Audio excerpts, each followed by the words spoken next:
শীতের সকালে সিম আলু সিদ্ধ ভর্তা বানাবো। দেখেন সিম আর আলু সিদ্ধর ভর্তা। সিম আর আলু আমি একবার কাইটা ধুইয়া সুন্দর করে নিচ্ছি ভর্তা বানাবো। সিম আর আলু সিদ্ধর ভর্তাটা কিন্তু আমার কাছে অনেক ভালো লাগে, আপনাদের কাছে কেমন লাগে জানি না। এই চুলায় চা বসাইছি আর এই দেখেন কেমন কুয়াশা পড়ছে, একেবারে এত বোঝা যেতেছে না, অনেক কুয়াশা কিন্তু।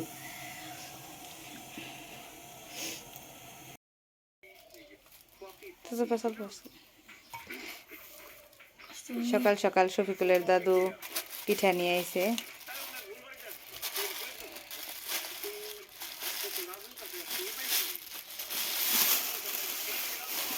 দুধ চিতই পিঠা, ডিজাইনের পিঠা, এত পিঠা দিয়া ভরছে, খালি পিঠার পিঠাই। কি দিমু, পেয়ালা দিমু অগয়তে দিয়ে বেলি গে এই যে উঠাইতাছি। তো কোনটা উঠামু? এটি গুল পিঠা, এত পিঠা ভরছে, খালি পিঠাই দিয়া ভরছে। কটা দিমু শফিকুলের, কটা দিমু? এক সাইডে থেকে একটা উঠানো লাগে, এই মধ্যে মধ্যে থেকে উঠাবে গেলে তো ভেঙে যাবে। পিঠার শিরা তো নাই কেই, খালি পিঠে হিলে হিলে খালি পড়ছে।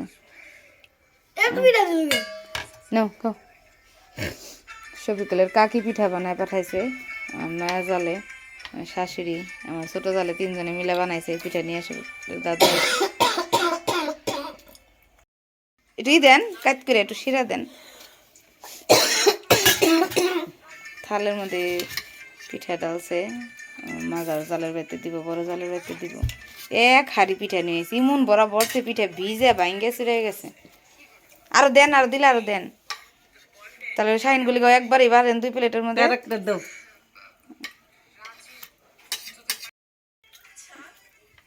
পিঠা উঠান জানা এত বেশি।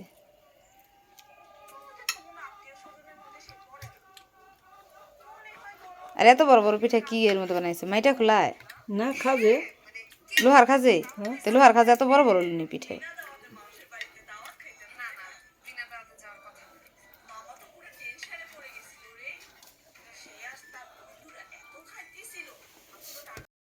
শীতের দিনে সকাল সকাল সিম আলুর ভর্তা কার কার পছন্দ বলেন?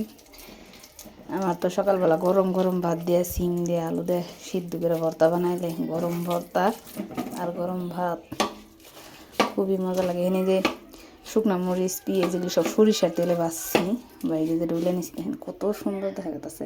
মনে হচ্ছে এগিয়ে ডইলে এই ভাত খাওয়া যাবে 1 প্লেট।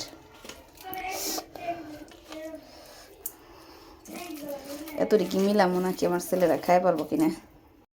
এই তো সিম আর আলুর ভর্তা হয়ে গেছে, এখন আমি কাঁচা সরিষার তেল দিয়ে দেবো।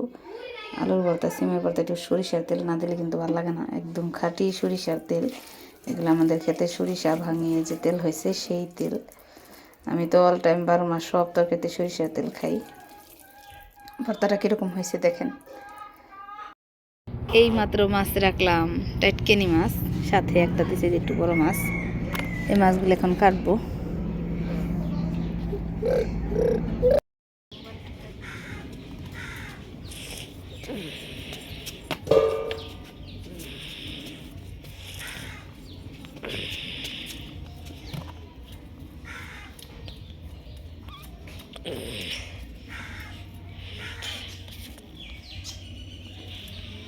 রাফি চুলার মধ্যে যায় না, কালি পড়বো, এদিকে এদিকে। রাফি মাছ ভাজাতে ভাত খাবে? হ্যাঁ এ রাফি, এ তুমি কি মাছ ভাজাতে ভাত খাবে নি? এই মাছ মোচ মোচা করে ভাইছে তুমি এখন খাইবে? মোচ মোচা মাছ দেবো রাফি খাইবো। ওই দে রাফি কি করতেছে চুলার মধ্যে, কালি কালি। ও জুতা ফেলাইছে, জুতা ফেলাই দিছে চুলার মধ্যে। বড় ভাই জুতা ফেলাইছো কে? মারবো নে বড় ভাই, উঠাও উঠাও উঠাও। কালি বলবো না হলে উঠাইবার গেল তো কালি বলবো। তোমার মাছ কাটা ধোয়া শেষ, এখন আমি আমার প্রয়োজন মতন ফ্রিজে রেখে দেবো।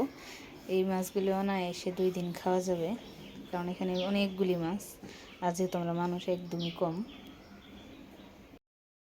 আজকে দুপুরের রান্না খিচুড়ি আর হচ্ছে মুরগির মাংস বোনা। এই যে মুরগির মাংস, ওই যে আর শফিকুলো খাইতেছে।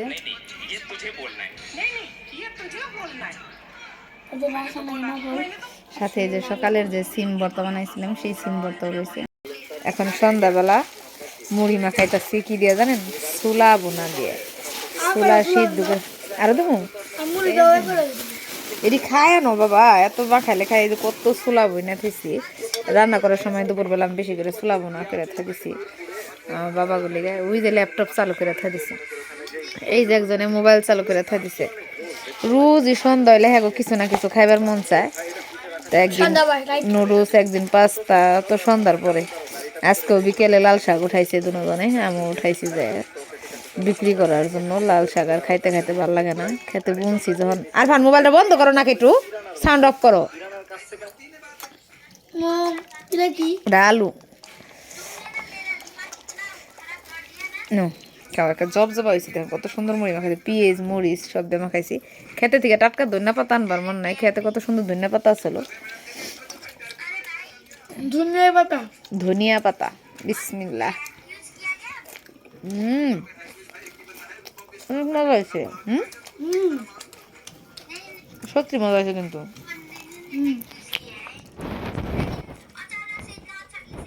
খাও।